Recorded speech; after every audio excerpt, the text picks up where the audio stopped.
Ayan, good morning sa mga estudyante ng King James Bible Believers Institute. Magandang umaga sa inyo mga uh, naka-enroll sa King James Bible Believers Institute. Ito ang inyong pastor, kaibigan at tagapagturo sa subject na ito nating dinidiscuss. Actually, it is a supplement sa ating pong pag-aaral sa King James Bible Believers Institute sapagkat may teacher po ng Corinthians. So, ang ginagawa ko lamang po ay i-take yung opportunity habang wala pang klase ay magkaroon ng mga video, ma-save ito para pagdating ng panahon na kailangan po ito ng mga estudyante ay meron po silang mapapanood sa page ng King James Bible Believers Institute. So, tuloy-tuloy po tayo. Ang ating discussion is about speaking in tongues, chapter 14. So balikan lang po natin yung ating mga naging subject. So we have in chapter 1, discuss po natin dyan about the difference ng wisdom ng tao at wisdom ng Diyos. Even in chapter 2, pagdating sa chapter 3, napansin natin na yung Corinthians may problem, mga carnal Christian sila. At na-discuss din yung judgment seat of Christ sa chapter 3, which is very important. Pagdating sa chapter 4, nabanggit yung mysteries. At ito po sa panahon ng church age na nireveal kay Paul. Chapter 5 naman po ay nakita natin yung eternal security. Involved pa rin po doon na may kasalanan pero nandun pa rin po yung assurance ng kaligtasan. At may discipline sa local church. Chapter 6 po ay makita natin yung proper judgment ng Christian at inheritance sa millennium at yung temple of the Holy Spirit, which is the body. Chapter 7, it's about marriage life. Okay? Chapter 8 naman po, it is about gods, lords, and idols. At Christian conduct among the heathen, pag pinag-usapan yung idolatry. Chapter 9 po ay freedom and rights of Bible-believing ministers. Ito ay patungkol sa mga pastor at saka mga nangangaral ng Ebanghelyo. Chapter 10 po, examples for Christians from Old Testament. Yan, binanggit si Moses dyan, saka yung rock na si Jesus Christ. Tapos God rebukes all literal sacrifices, and Christians' response to temptations. At yung the higher ground of Christian conduct. Binanggit po sa chapter 10, medyo magandang discussion sa chapter 10. Chapter 11, ito naman yung headship, ng lalaki sa babae, ni Kristo sa mga tao, sa mga lalaki, at ang Diyos over Christ. So ang head ng ni Kristo ay ang Diyos. Okay, now woman's natural covering at yung sa chapter 11 binanggit po yung communion, yung Lord's Supper. Okay, chapter 12, yan po yung mga spiritual gifts sa body of Christ. Okay, at makita po natin, chapter 13 is about what? Charity. Ngayon sa chapter 14 naman is about what? Speaking in tongues. Yan po ang discussion natin. Kapatid, manalangin muna po tayo. Let's pray. Panginoong dakila sa lahat, marami pong salamat sa magandang umaga na binigay niyo po sa amin, Panginoon. Lord God, tuloy-tuloy po ang aming pag-aaral sa iyong salita. At gabayan niyo po kami, Panginoong Diyos, sa oras na ito. Salamat po sa lahat. In Jesus' name, Amen. Okay, so let's continue speaking in tongues. So we are going to understand what speaking in tongues. An explanation of the gift of tongues. Follow after charity and desire spiritual gifts, but rather that you may prophesy. For he that speaketh in an unknown tongue speaketh not unto men, but unto God. For no man understandeth him, howbeit in the Spirit, he speaketh mysteries. Yung unknown God na ito, ibig sabihin nun, sa isang tao na narinig niya for the very first time, isang salita, at hindi niya naunawaan, sa kanya unknown yun. Sa mga charismatic, yung unknown tongue, walang makakaalam. Unknown. So parang ang Diyos talaga na binigyan ka ng kapangyarihang magsalita, pero nobody can learn that except you. Dahil binigyan ka ng Diyos. No, that's not the meaning of that. The meaning is unknown sa isang tao Kaya kailangan nga ng interpreter. Ibig sabihin yung interpreter, alam niya yung language na yun. So mali po yung kahulugan ng mga charismatic. No? The italicized word unknown has been correctly added by the translators to distinguish them from new tongues. Okay? Mark 16 verse 17. Languages that are new to the speaker which he has never learned before. And other tongues in verse 21, yan po yung sa Acts 2 verse 4, languages not native to the speaker which he may in verse 18, or may not, Acts chapter 2 verse 4, have learned but which the hearers understand.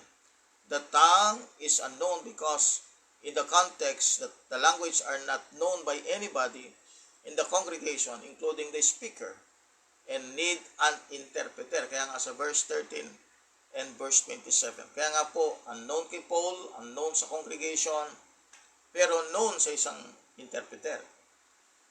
Kaya, yung tongues, pag sinabi nating tongues, salita yan ng tao. Okay? Salita yan ng tao. Ang angels, meron din silang salita. Pero ang discussion dito, yung language ng tao. Okay? Language ng tao ito. So, hindi language ng heaven, hindi rin language ng angels. Ito yung language na ginagamit dito sa mundo. So, this could be new tongues, unknown tongue, other tongue. No? Pero yung word na tongue means what? Language. Language yan. Okay. Now, let's continue. For he that speaketh in an unknown tongue, speaketh not unto men, but unto God. For no man understandeth him, howbeit in the Spirit he speaketh mysteries. Yung word na Spirit dito is not the Holy Spirit, it is the human spirit. Howbeit in the Spirit he speaketh mysteries. No? So, the Spirit here is equivalent to 1 Corinthians 2:11, the human spirit. Ang tao meron siyang spirit, ang Diyos meron siyang spirit. Okay? So, itong spirit na binabanggit dito is not the Holy Spirit, but the spirit of man. So, ulitin natin basahin verse 2, For he that speaketh in an unknown tongue, speaketh not unto men, but unto God. For no man understandeth him, howbeit in the Spirit he speaketh mysteries. Okay. The word mysteries means unknown, hidden. Verse number 3, But he that prophesieth speaketh unto men to edification and exhortation and comfort. So the purpose of prophesying is what? For edification. Alam natin yung edification, ito yung nagpapatibay mentally, no? Or sa well-being ng tao. Yung kanyang knowledge, alright? Yung kanyang ability to grasp some information. Kaya nga po, tinuturuan ng tao para ma-edify, ma-educate, ma-strengthen ang kanyang knowledge. For he that prophesies, so the purpose of prophesying is to edification and exhortation, so encouragement and comfort. Kaya merong prophesying. So, alam natin ang prophesying is something about telling about the coming events. Hindi pa alam ng tao. But he that prophesieth speaketh unto men to edification and exhortation and comfort. So, ang binabanggit ni Paul dyan, higit ang prophesying sa tongues, speaking in tongues. Bagaman ito ay gift. Talaga nakakamangha, no? You have the ability to say something na hindi alam ng tao, pero alam, nasasabi mo, at ito'y language ng ibang tao. That's something, that's a miracle. But kahit na ang tao po ay able to speak other tongues, still prophesying is more important. Kasi sabi niya, ang prophesying can edify, exhort, and comfort. Okay? So verse 4, He that speaketh in an unknown tongue edifieth himself, but he that prophesieth edifieth the church. So you see the difference? Ang tao kapag nakapagsalita siya ng unknown tongue, unknown sa iba yon. How can they understand that? Sabihin, di ba? Ang importante, yung may understanding. Kahit yung ability ay excellent. Pero what is the most important thing is that ability will be used for edification. And you have the ability to prophesy, so you can edify the church. Okay? Kaya ang purpose ng Bible, pag tinuturo mo ang prophecy, you can edify the church. Sabi niya sa verse 3, But he that prophesieth speaketh unto men to edification, and exhortation, and comfort. He that speaketh in an unknown tongue edifieth himself, but he that prophesieth edifieth the church. I would that ye all spake with tongues, but rather that ye prophesied, for greater is he that prophesieth than he that speaketh with tongues, except he interpret, that the church may receive edifying. No, yun na, no? The verse should end the matter for the charismatics. Ang problema nga lang, itong mga charismatics, matigas ang ulo, hindi nila maintindihan yung sinasabi ng Diyos because they're hard-headed. No? They still cling to their foolishness and would not give it up if they were pounded with a heavy metal bar. Proverbs 27, verse 22. Anyone teaching or preaching the AV Holy Bible in English with words the congregation understands will dispense more grace, knowledge, and spiritual understanding in one 15-minute message in verse 19. No? Verse 19. Sabi niya dito, sa verse 19, Yet in the church I had rather speak 5 words with many understanding, but by my voice I might teach others also, than 10,000 words in an unknown tongue. Tama nga naman, di ba? Practically. Kahit nga pa ilang oras na nagsasalita, wala ka naman naintindihan. What is the sense? Pumunta ka sa isang country, nag-uusap yung mga tao doon and they have their languages. Wala kang kaalam-alam. Matatakot ka pa nga eh. Ano sinasabi nila? So, mas importante po yung understanding. Kaya nga po, ang binabanggit ni Paul dito kasi, yung explanation niya, na, kasi nga, mayroong mga taong pinagmamalak nila yung spiritual gifts ng tongues. No, tongues is for the purpose of the Jews na mas-save sila. But not to promote yourself. Spiritual pride kasi ang nangyayari sa iba. No? Okay, let's continue. I will that ye all speak with tongues, but rather that ye prophesy, for greater is he that prophesieth than he that speaketh with tongues, except he interpret, that the church may receive edifying. So, yun po yung understanding natin doon, na mas mahalaga pa rin yung naintindihan. Okay? Ito yung common sense in dealing with unknown tongues. So, we have the explanation of the gift of tongues. We have the common sense in dealing with unknown tongues. Now, brethren, if I come unto you speaking with tongues, ayan na, no? Tanda natin, always, pag-isip natin yung tongues, language yan. What shall I profit you, except I shall speak to you either by revelation, or by knowledge, or by prophesying, or by doctrine, and even things without life, giving sound, whether pipe or harp, except they give a distinction in the sounds, how shall it be known what is pipe or harp? So, ang sinasabi ni Paul dito, dapat talaga, ano bang bagay na lalabas, na tunog, alam mo kung ano ito, saan nanggagaling, anong source ito, at anong klase itong lumalabas sa sound. Just like yung mga sound ng mga drums, sound ng guitar, sound ng trumpet, sound ng organ, piano, ukulele, violin. May mga distinction yung mga sound niya. Pag narinig mo, violin yun. And even things without life giving sound, whether pipe or harp, except they give a distinction in the sounds, how shall it be known what is pipe or harp? And most especially, the most important thing is that doctrine, no? Kaya nga po itong pagbabible study natin ito, meron talagang effect sa iba eh. Because they understand at doctrine ang tinuturo natin. Eh kung nagbabbling lang tayo,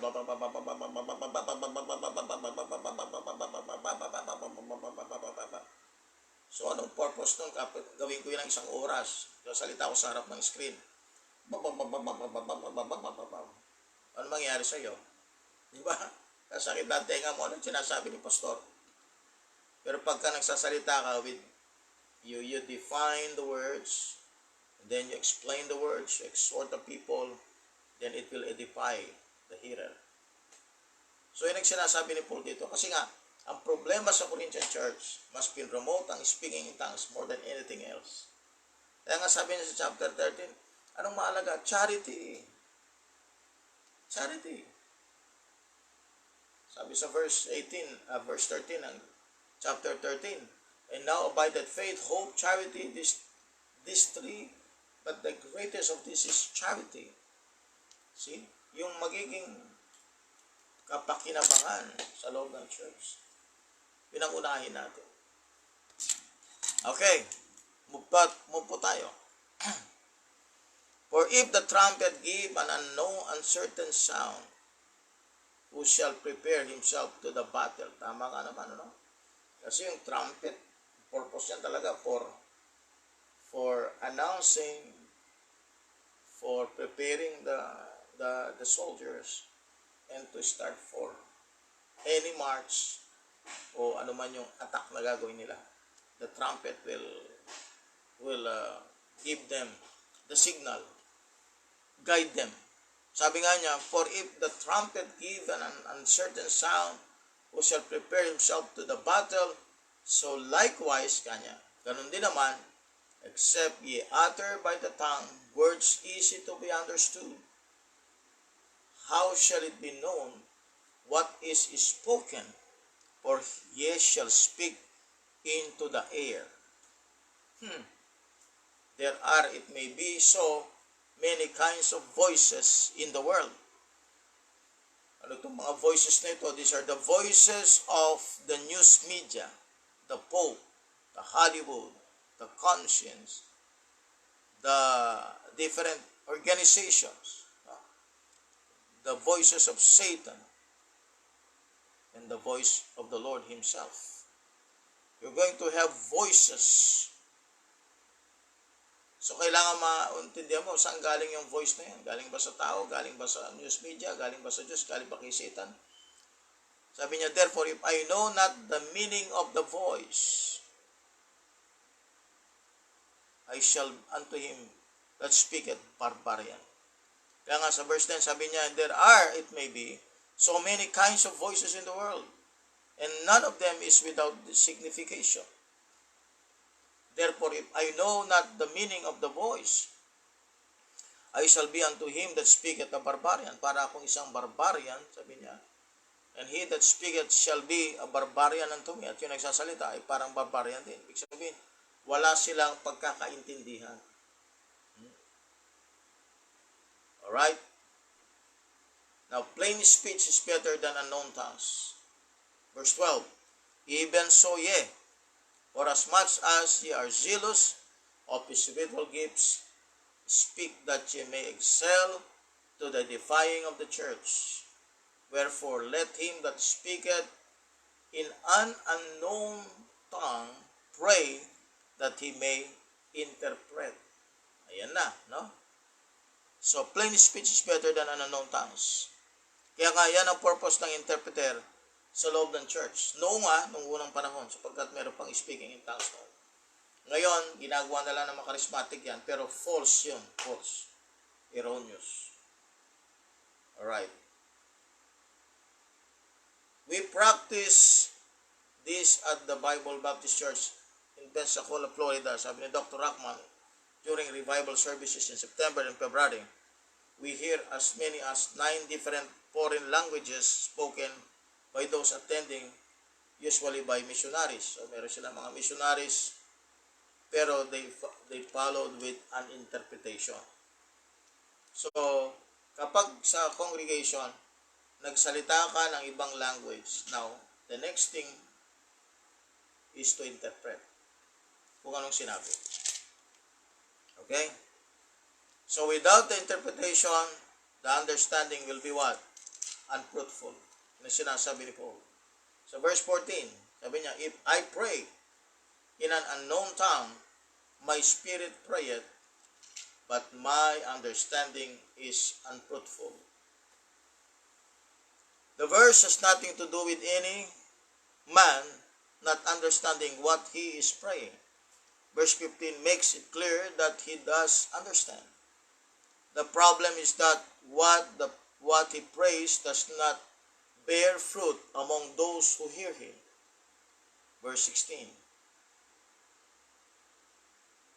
Since the charismatics are a bunch of spiritual babies, like in 1 Corinthians 3, preoccupied with the least gift could give a Christian, 1 Corinthians 12:28, Paul tells them to get mad, kick out the slugs in their crib, throw their bottle on the floor, but get what he is saying. Verse 20.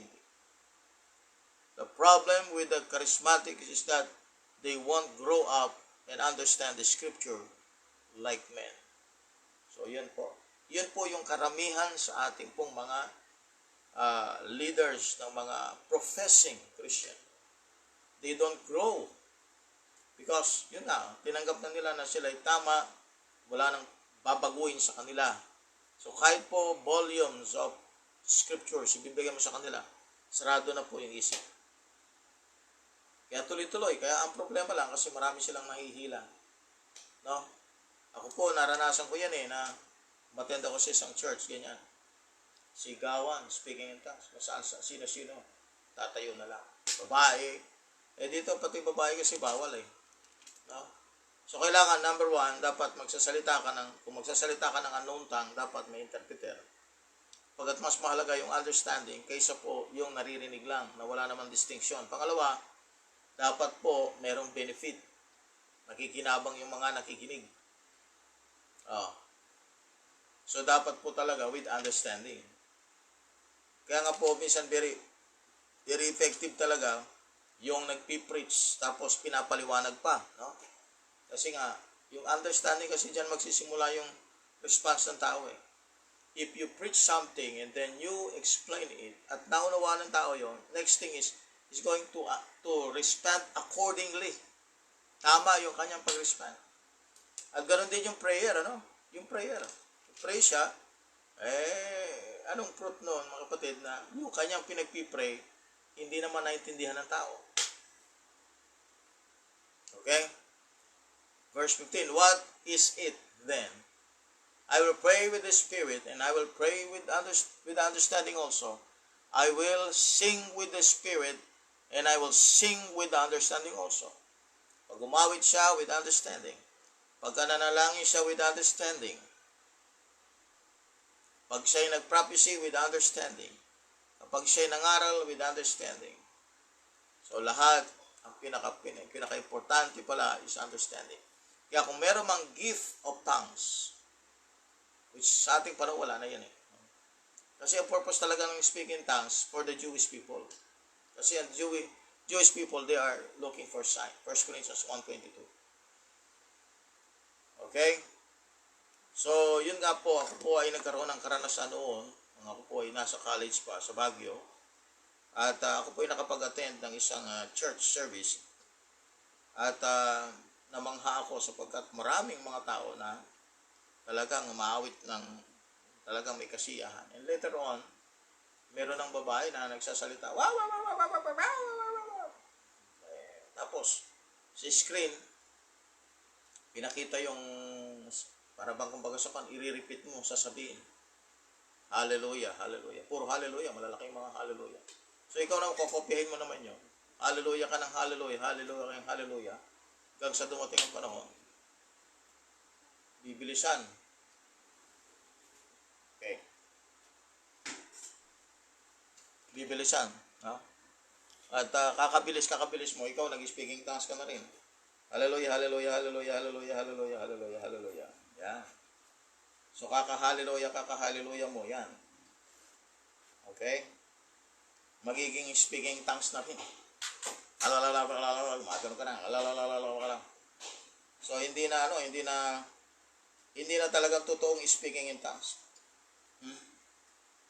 Kaya nga yung charismatic, tawag ko dyan mga charismatic, minamagic na lang nila.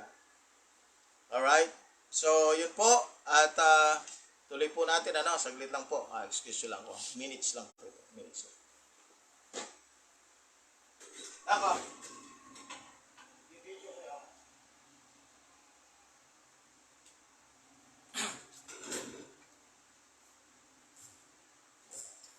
Alright. So, tuloy po natin Chapter 14 tayo. Verse 16, else when thou shalt bless with the Spirit, how shall he that occupieth the room at the unlearned say Amen at thy giving of thanks, seeing he understandeth not what thou sayest. Kaya nga po, yung word na Amen, binabanggit lang yan kapag naintindihan mo yung sinasabi ng nagsasalita. Kasi ang word na Amen means you are in agreement. No? Nag-agree ka sa kanyang sinabi. Kung hindi ka naman nag-agree, ba't amen ka? O kaya bigla mo na lang hindi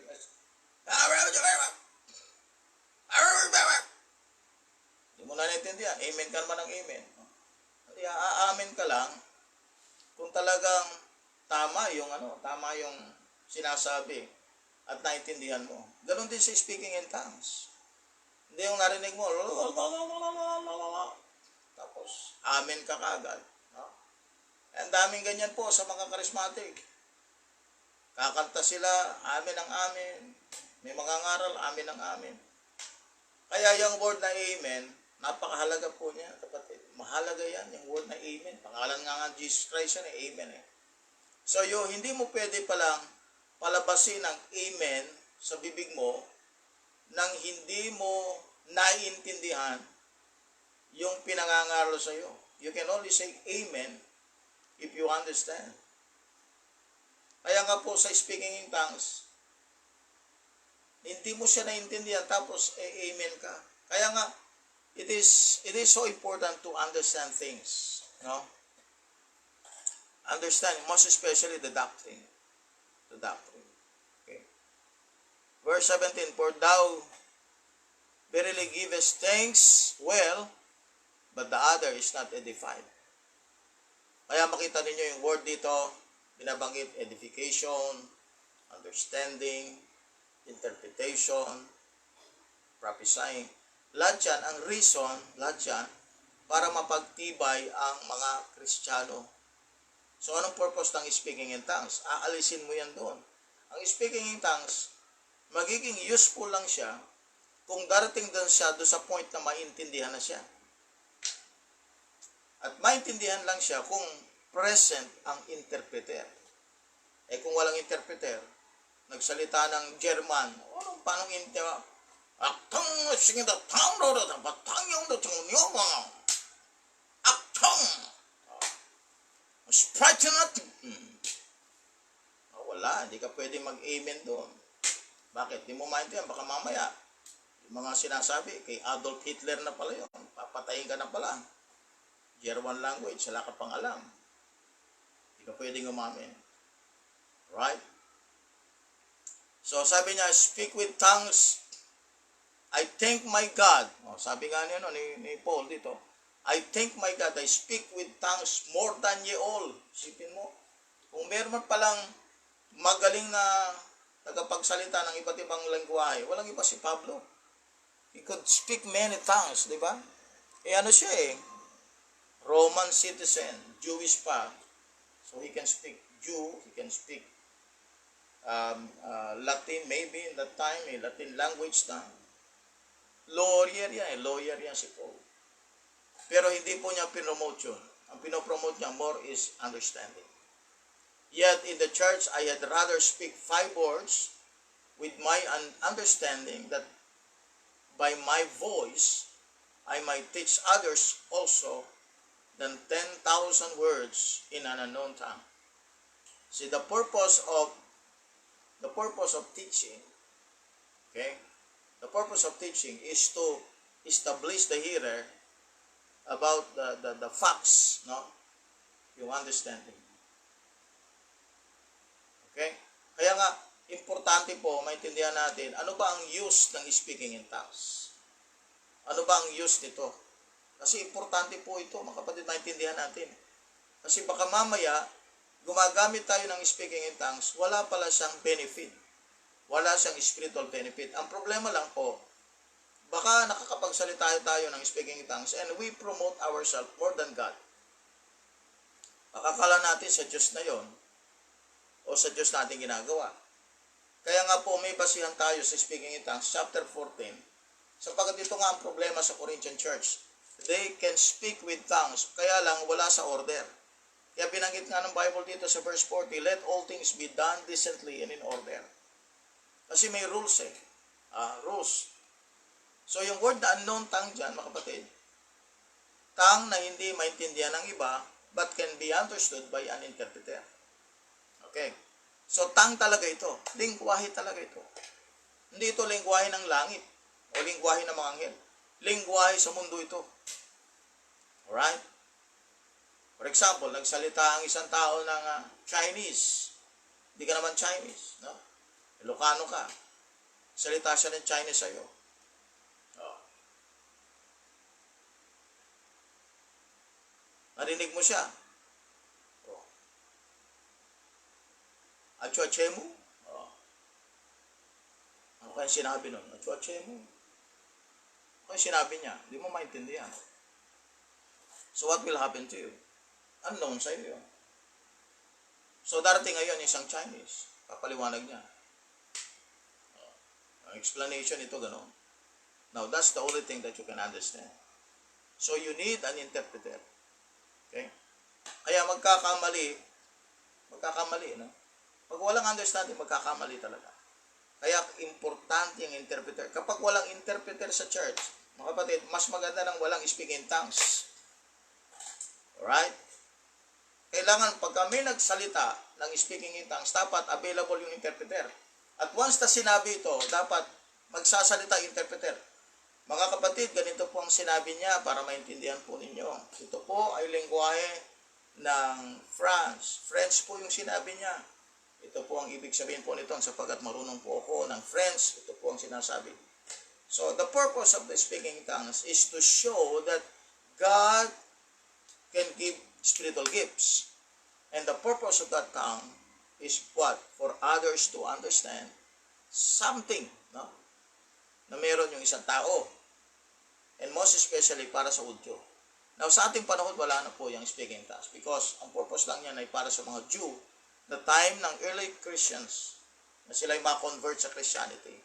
Pero dahil wala na mga Hudyo, ngayon na marami na nakikinig, no? Sa preaching ng Word of God, na-diminish po yan hanggang sa later on na wala na. Nag-cease siya. Yun ang sinasabi ng 1 Corinthians 13. Verse number 8. Okay, verse 20. Tongues as a sign to Israel, not to the body of Christ. So, hindi para sa Gentile, hindi para sa church. Look at verse 20. Brethren, be not children in understanding, howbeit in malice be ye children, but in understanding be men. Yan na. Be men. Be men. Ibig sabihin, yan nga kapag tinuturo sa atin ng Bible, be men. Mag-improve tayo. Kung noon, ito lang ang alam natin. Ang speaking in tongues ay para sa body of Christ. Now, ito yung improvement na mangyayari. Now, you will understand na hindi pala ito sa body of Christ. Ang improvement ng knowledge natin is that the speaking in tongues are for what? For what? For the Jewish people. Yan ang improvement. Yan ang magiging men. Kumbaga sa, na-improve tayo from childhood to men. Okay?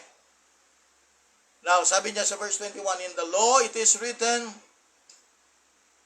with men of other tongues and other lips will I speak unto this people, and yet for all that will they not hear me, saith the Lord. This is in Isaiah 28 verse 11 to 12. Maganda pong basahin natin to. Isaiah 28 verse number 11 and 12. So ito ay prophecy para sa Israel. Isaiah 28 verse 11 and 12. For with a stammering lips, ayan na,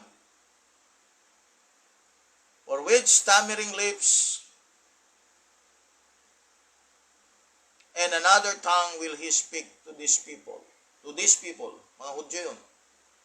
To whom he said, this is the rest wherewith ye may cause the weary to rest. And this is the refreshing, yet they would not hear. Yan na, stammering lips. Yun po yung pala yung speaking in tongues, mga kapatid.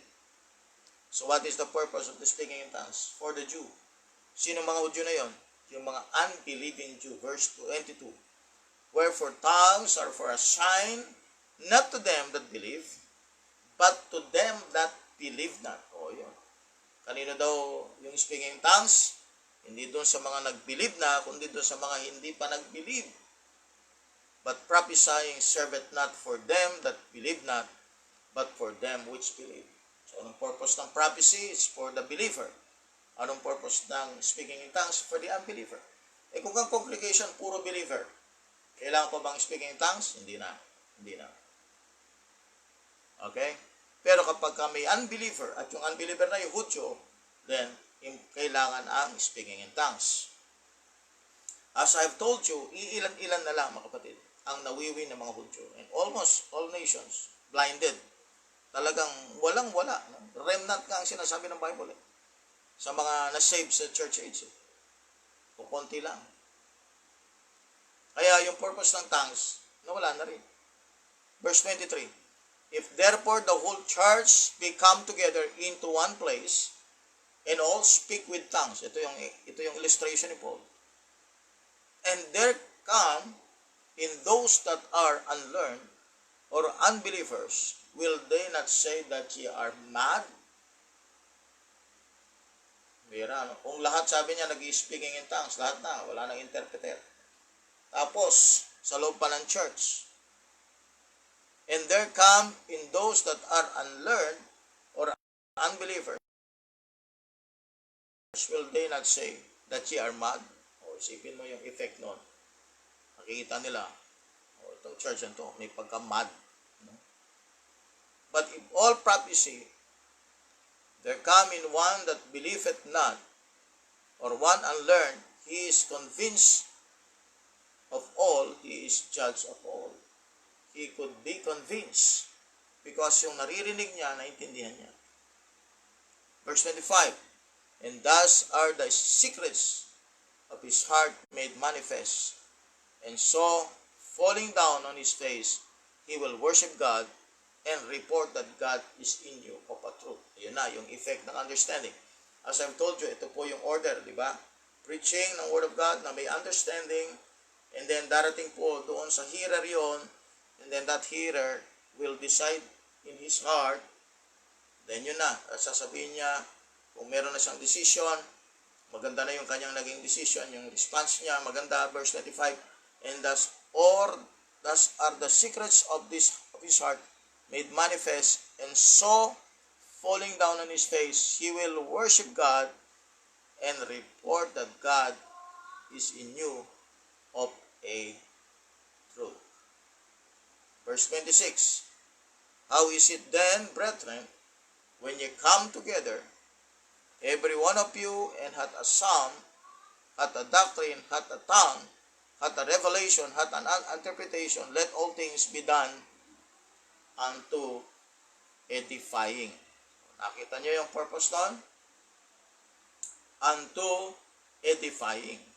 So lahat man ng darating sa church, meron siyang psalm, meron siyang doctrine, meron siyang tongue, meron siyang revelation, meron siyang interpretation, all things be done unto edifying.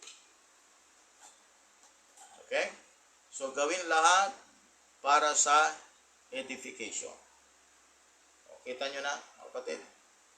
Bakit may tongue? May doctrine? Okay?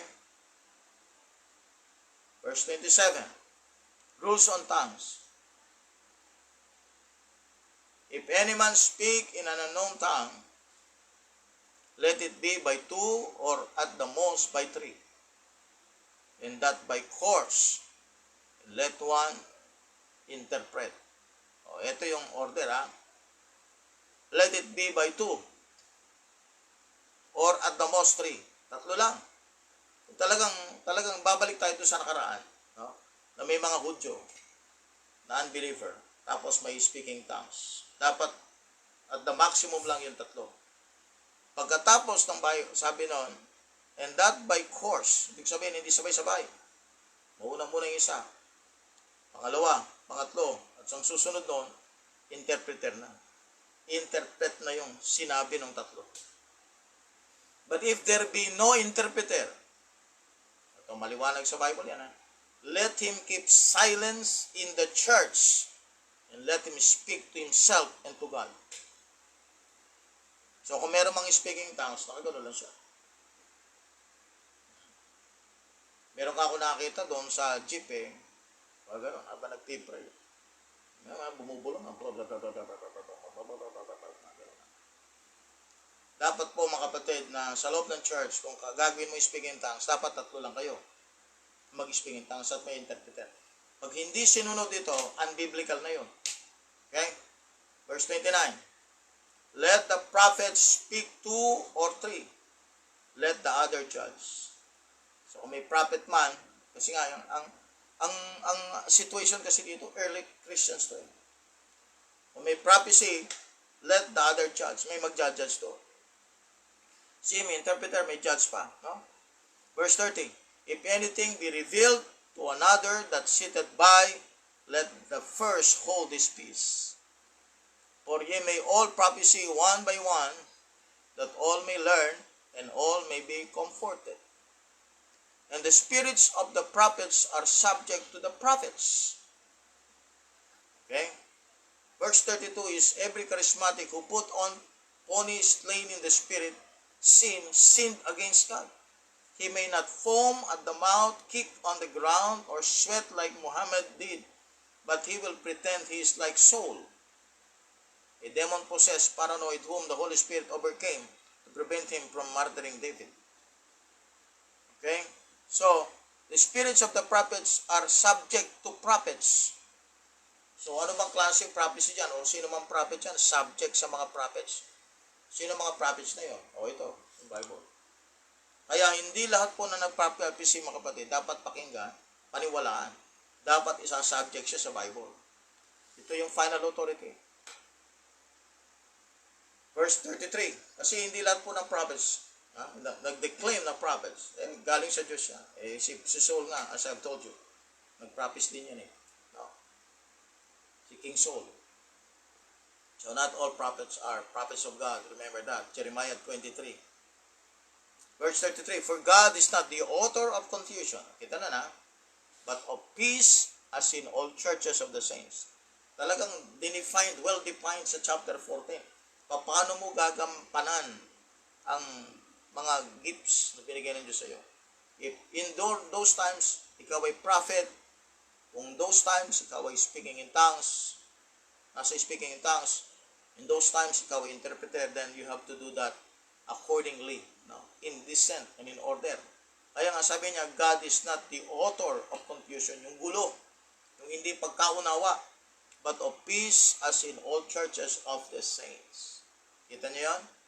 Let your women keep silence in the churches. Karamihan pa naman itong mga pastora ito . Sila pa yung mga maiingay sa loob ng church. Mga babae. Sabi niya, let your women keep silence in the churches.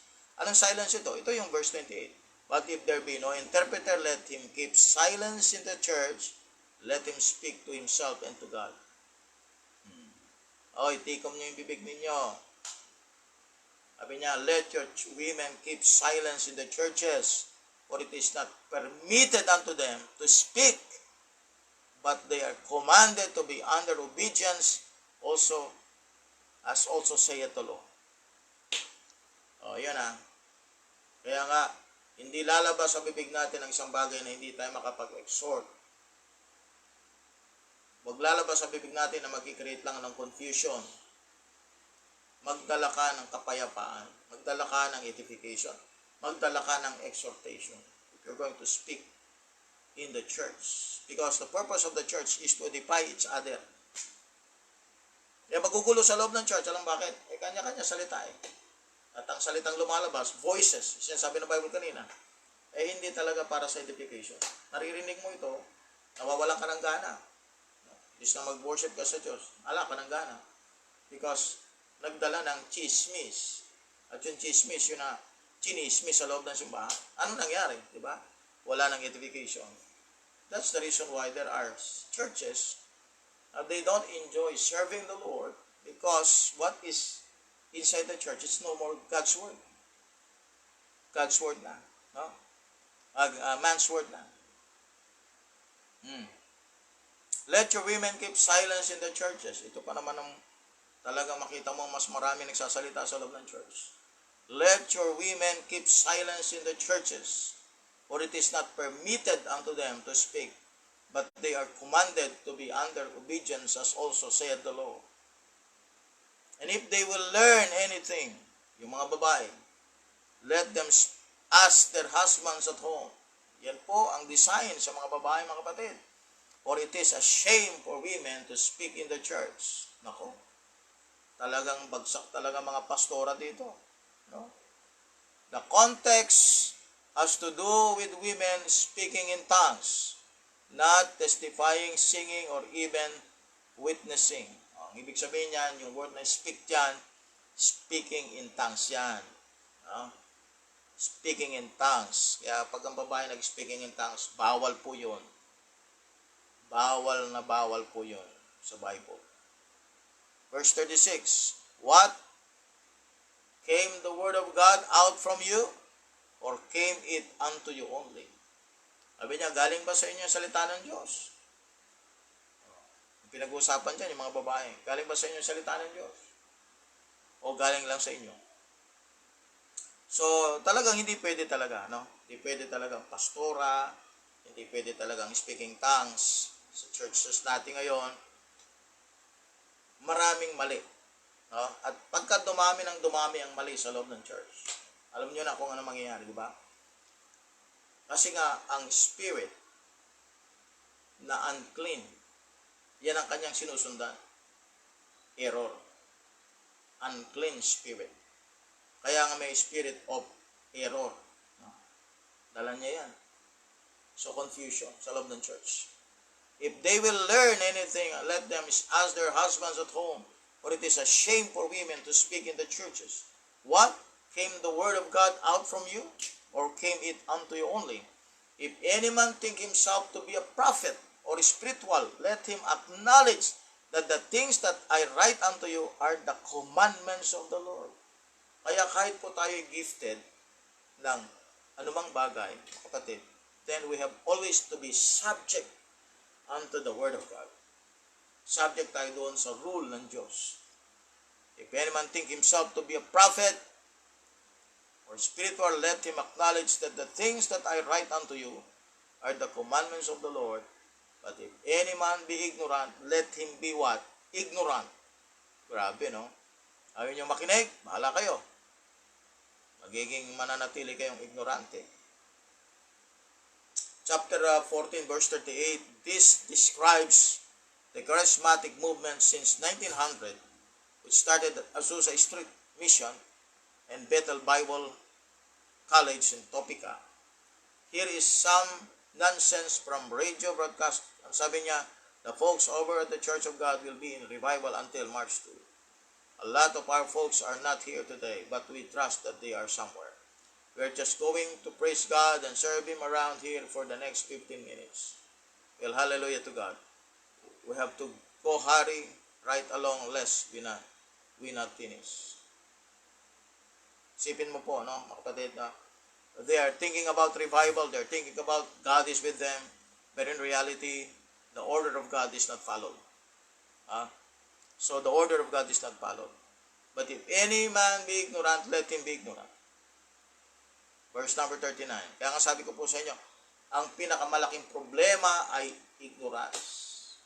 Hindi po sin at Satan. Ignorance. Yan ang malala. Ignorance. Verse 39.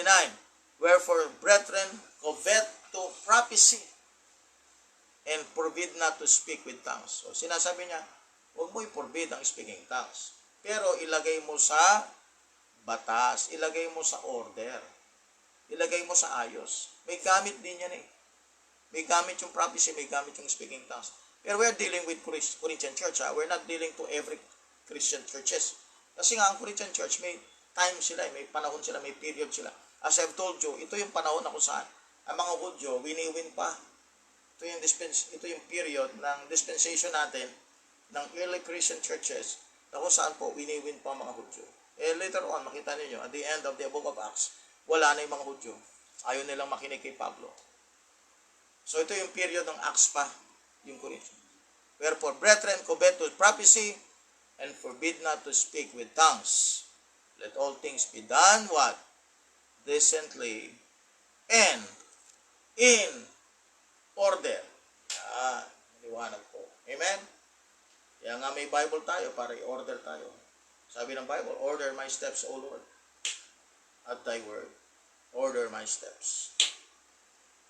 Okay, yun lang po mga kapatid. Thank you for Sister Jennifer, active audience natin ngayon. Sister Jam for sharing our video. Yan.